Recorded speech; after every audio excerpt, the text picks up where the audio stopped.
Happy Monday, everyone. I am excited to be here with you again. How are you today, Heather? I'm good. I'm good. Excited for Mondays like always. And we had a fun weekend. We did have a fun weekend. It was quite the weekend. So I spent the weekend with your friend who is a speaking coach, and it was so powerful. For those people who don't know, I'm starting to give keynote speeches, and we were together for 3 days, intense training. But oh my gosh, she is a powerhouse. So shout out to Sarah Foley, Vertical Blonde, right? Yeah, she's amazing. It's so cool. My husband just happened to be sitting next to her on an airplane several years ago and made the connection. And since then we've become friends and been able to introduce her to people. And she's amazing. Yeah, she is absolutely amazing. I mean, there was so much that I learned from her. So an amazing human inside and out. If you're not familiar with her, look her up. She's amazing.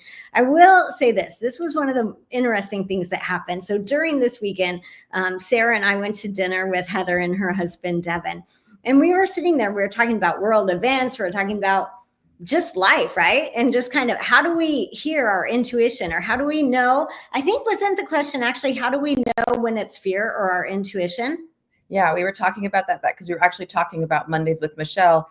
And Sarah kind of asked like what kind of questions are coming in or something that was common. And we started talking about something that we get a lot is the people trying to differentiate between their fear, intuition, what to do. They have so many questions about job, work, moving, like all these personal decisions. And we were talking about like how to understand if it's your intuition telling you to do something or if you're fearful or you're not supposed to do it. So It was actually a phenomenal conversation. And so let's dive into this for just a minute, because we all have intuition. If you are on planet Earth, you have a soul, which means you have intuition. You have an internal guiding system, right? This is your soul in heavenly form. Some of you would call it a knowing. Like, I'm not really worried about the word that you're going to use for it. But because things are a little bit crazy right now in this world and things are shifting, it is more important than ever for people to start harnessing their intuition, start trusting themselves, start listening to it, because there's fake news everywhere. There are things that are not true. And we're being asked to actually know the truth. And we're not necessarily meant to find it from an outside source. We're supposed to know within, right? And we're all wired to do this. This is called having a soul. With that being said, when we were in this conversation, Spirit said, they said, fear roars, intuition whispers. And it was just like a mic drop moment. And Devin's even like, you need to write that down. But this is what we're really working with. And even for me in my readings, when I'm connecting with someone or with their loved ones, angels, life guides, their soul plan, whatever it is I'm doing, I have to be so present in the moment and so internally silent, even though I'm talking and my hands could be moving around and all of these other things, right? It's about giving yourself time to be very quiet, very still, very present, because in those moments you hear the whispers. When we buy into the clutter of the world and all of this background noise, you hear the roar of fear. yeah, I love that. And I remember something I was able to relate that to was in my first marriage. When I got engaged to my first husband, I did not feel good about it. And I was sick to my stomach. And I was so confused and I didn't listen to my intuition. I just thought I was fearful, but it was roaring at me and it was telling me, my body was telling me, this isn't right. This isn't right. Now, fast forward several years and I get engaged to my now husband. I was able to differentiate. Like, yes, I wanted to be with him, and I was doing the right thing, and I was just nervous and I was scared because I'd been hurt before. And so being able to feel those two differences and be able to compare, but sometimes it's really hard, and we really have to like listen to our bodies and listen to our hearts. Yeah, absolutely. Because it's all always talking to us, right? The mind is almost what you want to listen to last. Listen to your heart, your body, your soul first. And then the mind, it's always going to tell you what's wrong and what we need to be afraid of. So kind of set that on the back burner. Yeah, and I know we've talked about this several times on Mondays with Michelle, but like you Yeah. talked about what's going on in the world now, and the fear and the love, and really what you want to choose to focus on right now, especially. Yeah, again, because when we are focusing on anything with a place of love, and I was just on a call with a client who is, very worried and concerned and fearful. And the message from spirit was this is the message for all of us. You can still honor how you feel, but do it from a place of love. So if we're worried about politics or whatever it is, okay, here's the issue, here's what I'm worried about, but the root is I feel like this is unjust and I love all humans, so I want this outcome, right? So it's always about going to the root of it. We get stuck on kind of like the surfacey garbage, but when we focus on the love in our life and that we're actually doing things from a place of love, it really does shift the energy. Yeah, I love that. I feel like the news and what's going on is so big and it's so broad, right? It's like worldwide, globally, and that can feel so overwhelming. And I love what you said, like when I choose to kind of like bring it all back in here and focus on like what's right in front of me, whether that be my kids, my husband, my good friends, my family, my home, it kind of just like, it's like a breath of fresh air, just kind of bringing it back to home a little bit.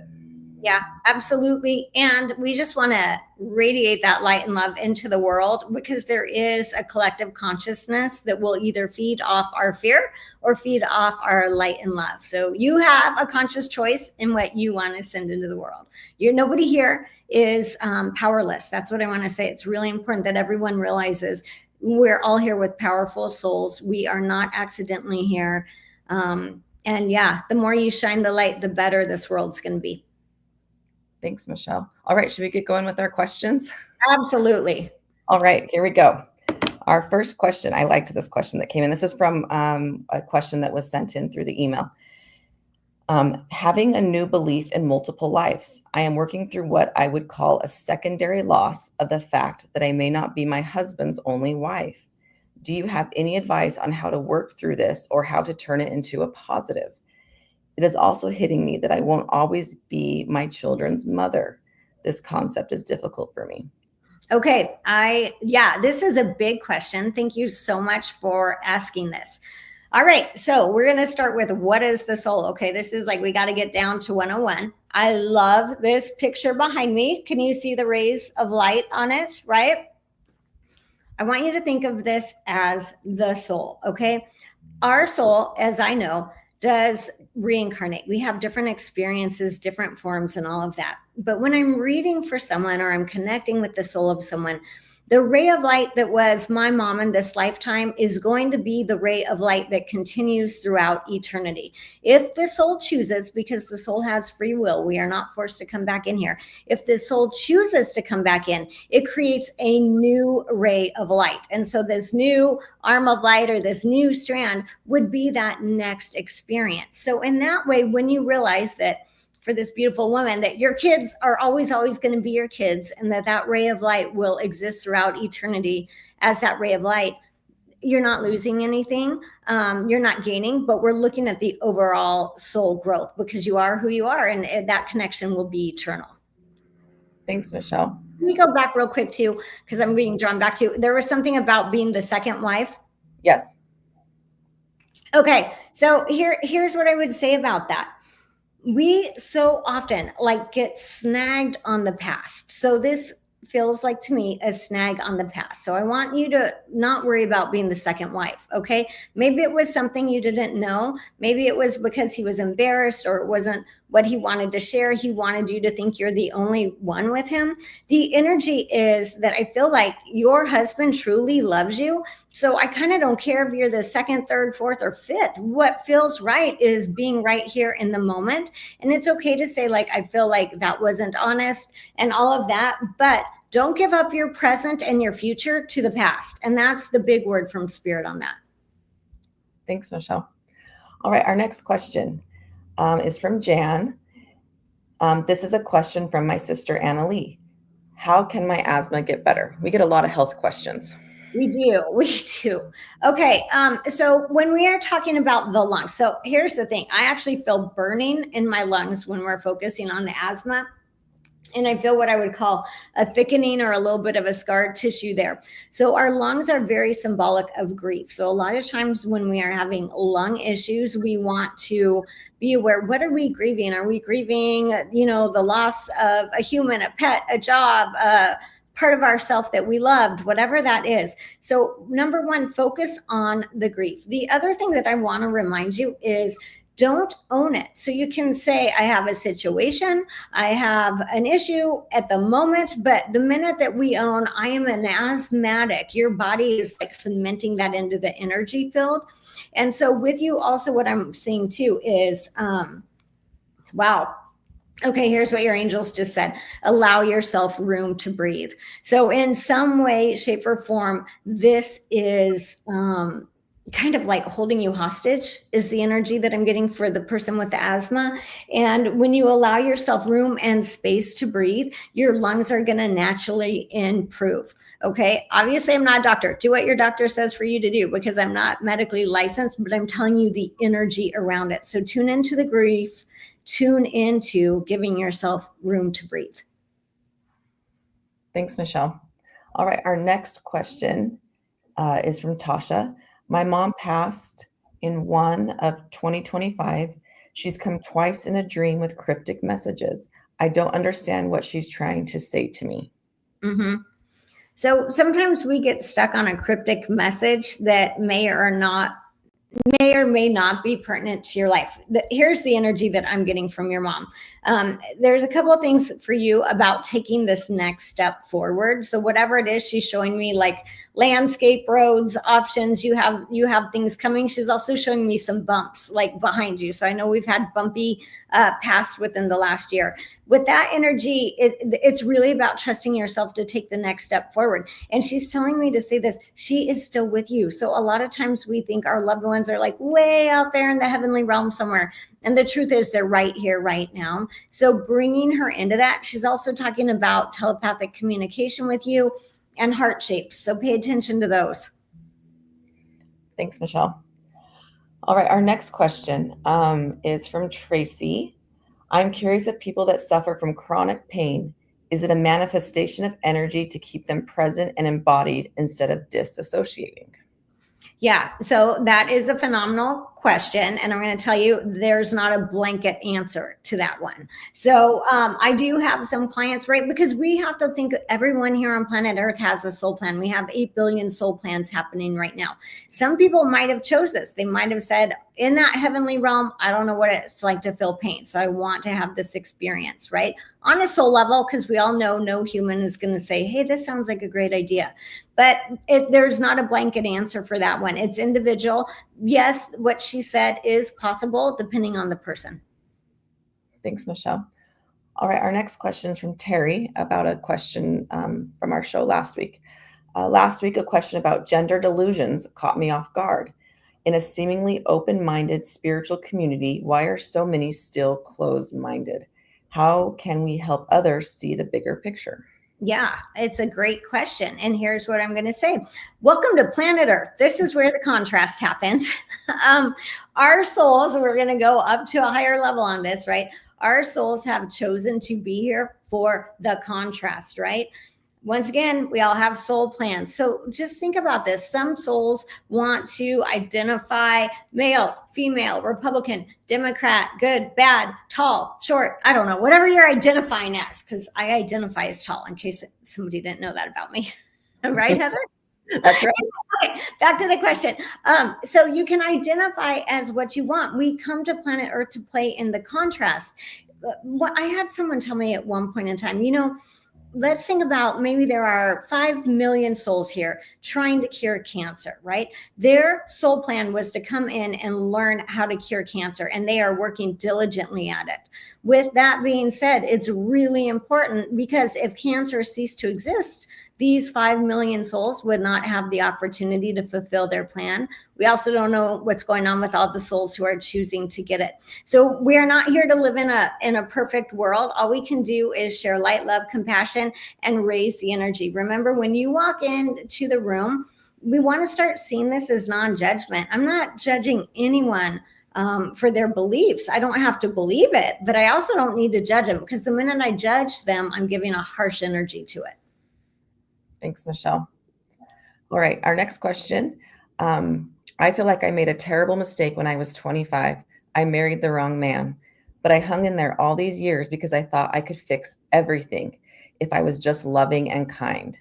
I since have figured out that he must be a type of narcissist. But now at age 59, I don't know how to proceed. I have such regret, and I cannot believe this is what my soul contract was supposed to be. I feel like the only way to move forward is to end my own life and start over. Where were my life guides when this man walked into my life? Why didn't they protect me from him? How do I proceed from here? Okay, so number one, if you are actually feeling like ending your life, you need to call 911. You need to call the suicide hotline. You need to get help, because that is not what this is about. I can talk to you about your soul plan, and let's talk about that for a minute, because we all have soul plans. There was something in your soul that wanted to understand this relationship. Now, with Heather, because Heather, you kind of started with almost a similar thing where you were saying, I knew I shouldn't. I was anxious. My first marriage didn't feel right. Right? We have free will here. We have free will on a soul level. So we choose to come into planet Earth, and then we have free will while we are here. Here are how agreements and soul contracts work: a reason, a season, a lifetime. That's it, right? And very often an agreement is a reason. Okay, we need to collaborate on this project. We're done. We go separate ways. A season, I'm grieving. I need you as a friend, or I'm experiencing joy. I need a travel partner, whatever this is, right? A lifetime, those people who stay a lifetime. So this is not about your guides allowing this to happen to you because you had free will and you made a conscious choice to stay and maybe even overstay. Now, what you are doing is you are robbing yourself of your present and your future by living in this idea of, I wasted my life. Absolutely not. Life is never, ever wasted on a soul level. Every single moment counts. So it's very, the words I'm getting from your guides, it's very disempowering to ask yourself why, and not instead ask yourself how. How do I move out of this situation? How do I step into the life that I want? How do I? Right? So they're giving you a complete energy shift on this. And also, this isn't actually about blame. This is about what would you like to do now? Because you actually have multiple options available for you, and you have choices that you need to make. Do I want to file for divorce? Do I want to stay in this marriage?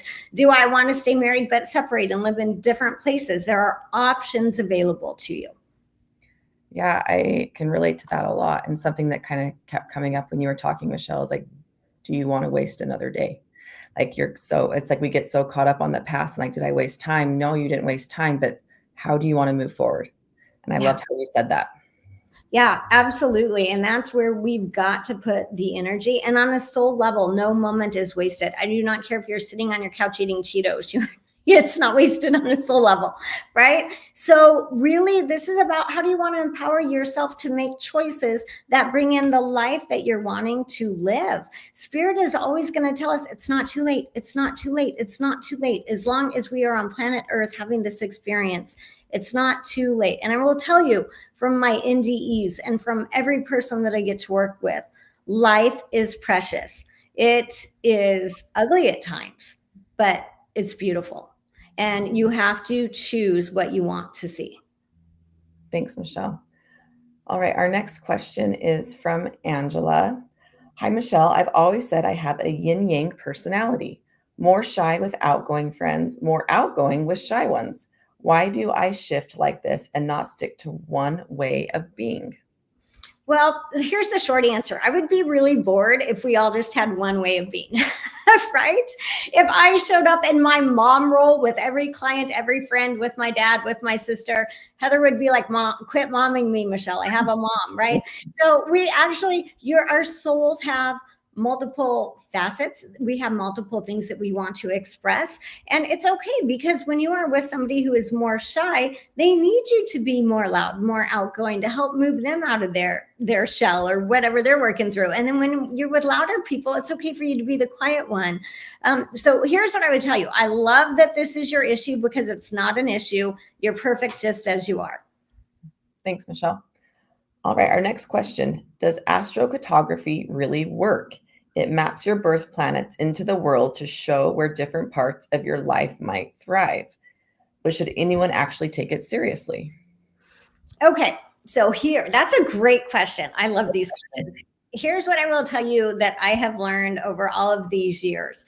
I take everything any spiritual person, whether it's astrology, numerology, whatever, on and on and on, right?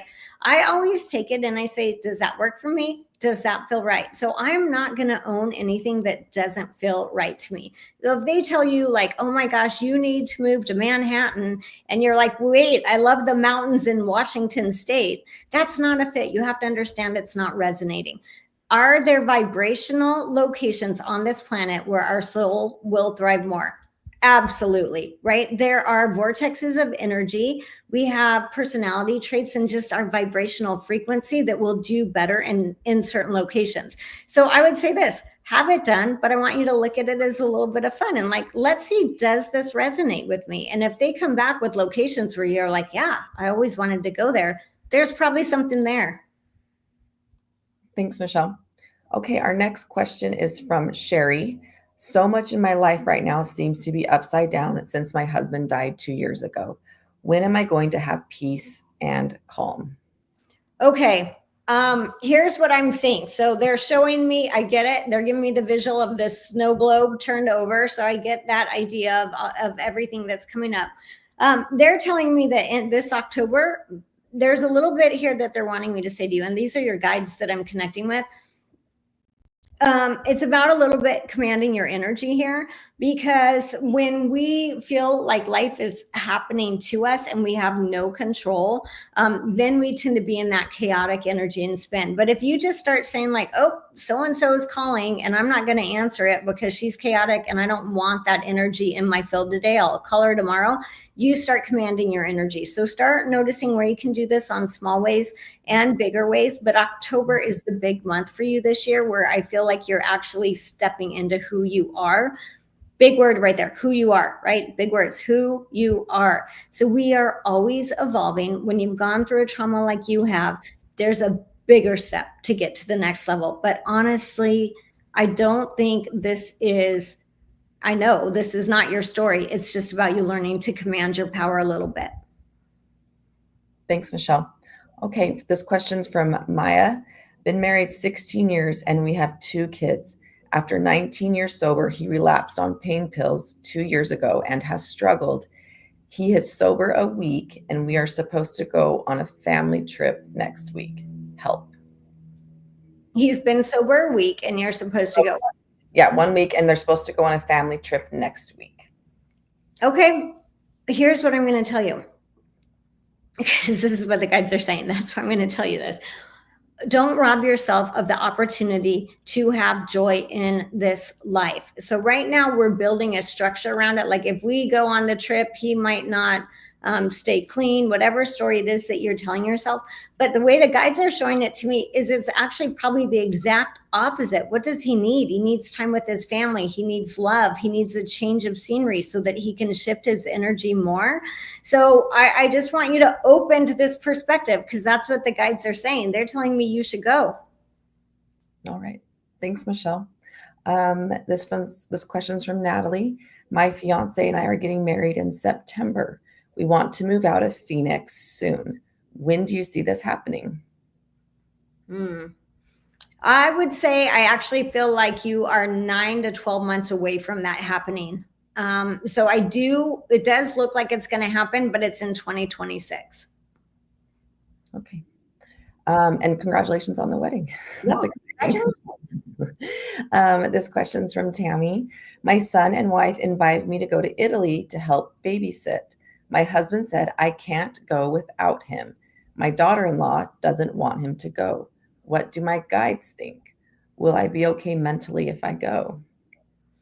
Okay. Here comes that energy again, because what did the guides say? It's like a running theme. You know how we get running themes, right? It's commanding your power. So here's what you actually need to do.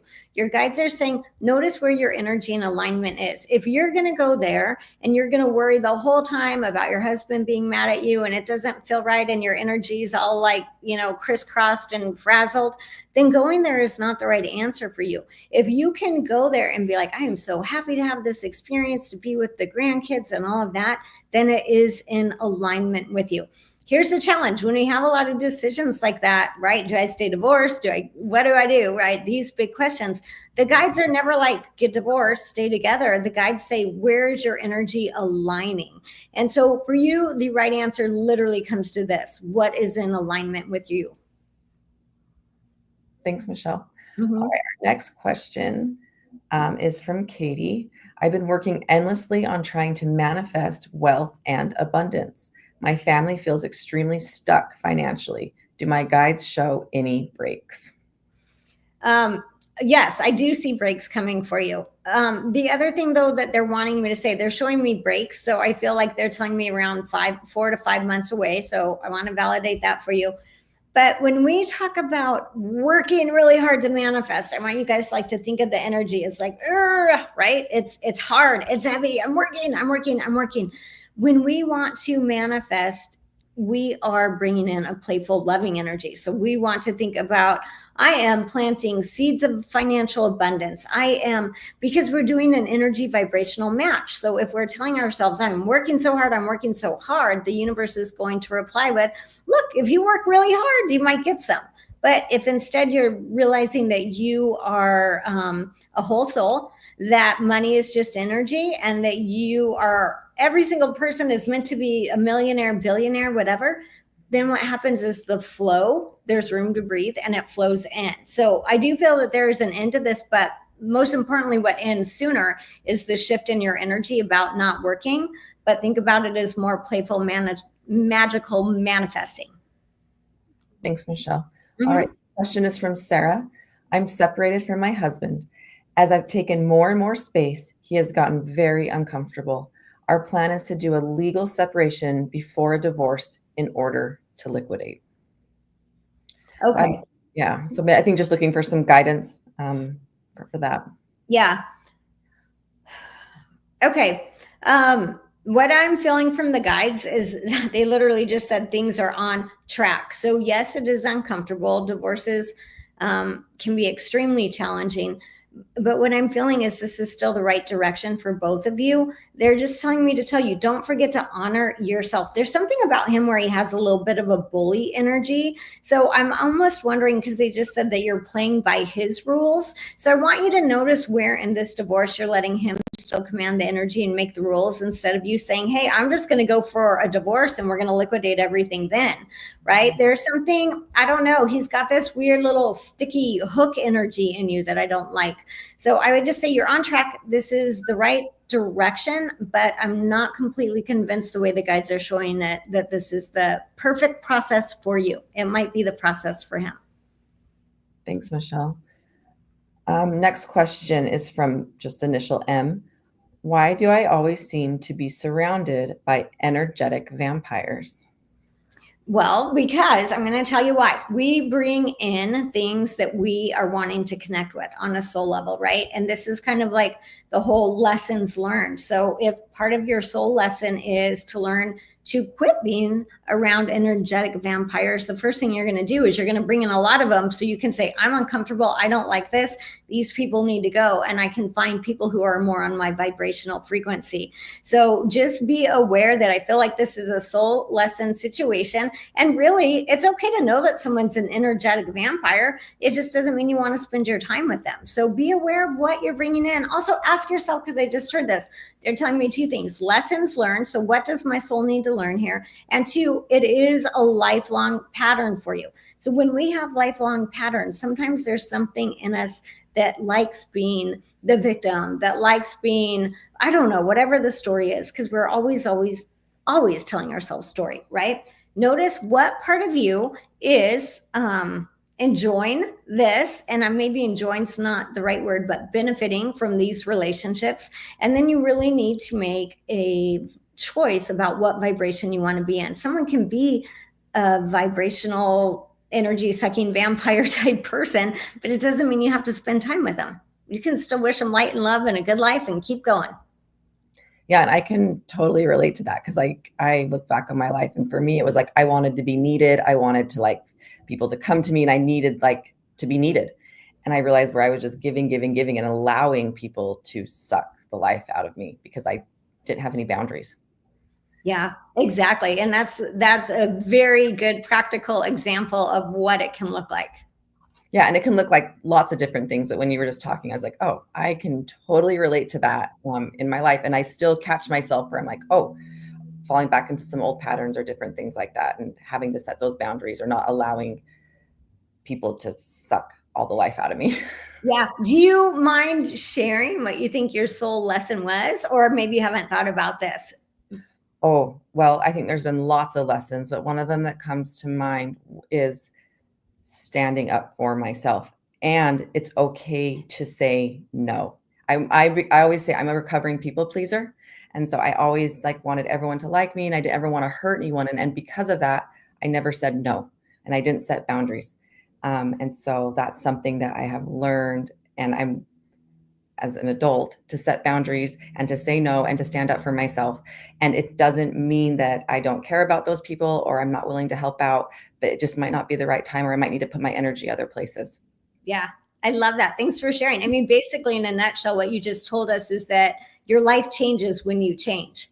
So when you decide to make new decisions and bring in new people or stop being a people pleaser, that's when your life will change.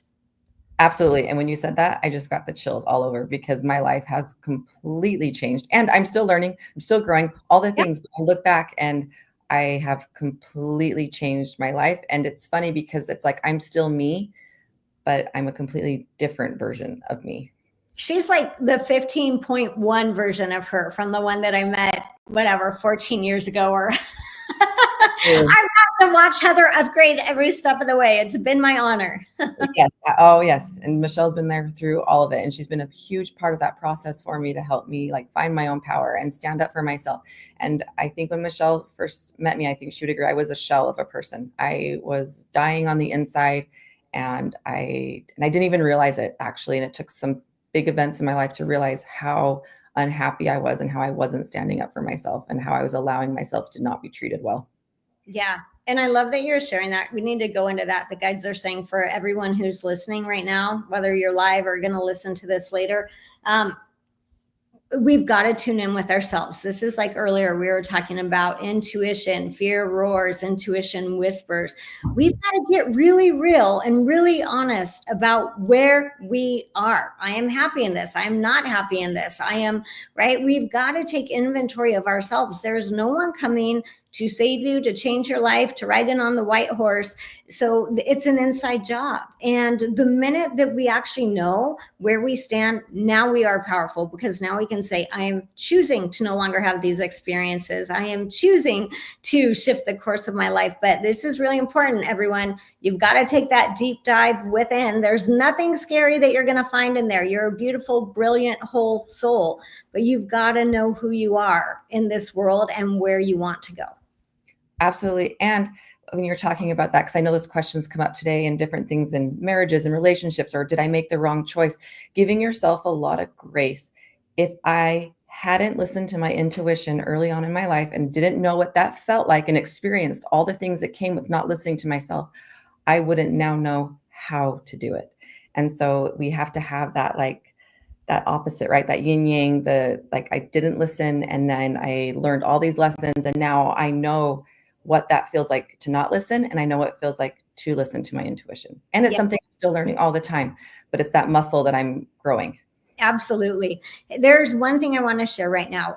When I was working with Sarah over the last 3 days, I came up with a method called SEE. Okay. And I love this. I'm so excited about it because it's about us seeing life, seeing ourselves, seeing where are we going, C, right?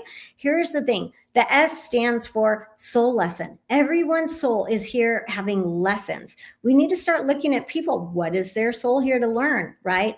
The next E is experience. We all have our own internal map, which we are experiencing and is guiding us through situations. So we're all seeing it through different lenses. I want you to notice that. We can both be at coffee having a completely different experience. And the last E is this. What if we just assumed that everyone is trying their best, no matter what the situation looks like? And the minute that you bring this C into your life and you start seeing people, you start seeing the higher perspective, you literally give yourself room, space, and grace to have a better day and a better life. I love that, Michelle. That's amazing. And I really love that last part about like everyone's trying their best. Yeah. And can you imagine if we all like approached life that way, or approached everyone we saw out in the world with that compassion, how that would just shift the energy in the world right now? Yeah, it would change everything. But I love that. That's really cool. Thanks. Okay, let's do one last question. I know we're running over, but I've had so much fun. I love this. Okay, sorry. We got so involved in our conversation, I lost track of the questions. So let me. It's okay. We were meant to just pick a random question. Whichever one you pick is the one that's meant to be answered now. Well, this one's kind of goes in line with what we've been talking about today. And it says, I escaped from a narcissistic relationship and wish I had done it sooner. I'm free. It wasn't easy. However, it was definitely doable. So I guess that wasn't so much a question, but like a comment about what we have been talking a lot about today in those relationships. Yes, thank you for sharing that, because that's actually what we're meant to wrap up with perfectly, right? The life that you want is within reach. It doesn't mean that you're not going to have to make some decisions and take some steps and maybe change some big things, but the life that we want is within reach, and it is meant for you. Right. So it's really thinking about what is the vibrational match for where you want to go. And the minute that you start doing that, you're going to get to where you need to be. Soul lessons are hard. This is why we came to planet Earth, because in that heavenly realm, we don't know what it's like to be married to a narcissist or somebody who's abusing us or anything like that. Right. But there is always beauty and gold here, even in our challenging moments. That's usually when we find ourselves. Thanks, Michelle. Lots of great questions today. Lots of good conversation. So thank you all for being in. Thank you all. It is always a pleasure. I appreciate you. By the way, my new book is out, 101 Ways to Set Your Soul on Fire. You can get it through Amazon. It's gotten a lot of great feedback. It came out as a #1 bestseller in its category. So just #1 new release. Yes, it's been fun. So thank you all. I wish you a beautiful week ahead. Bye. Bye.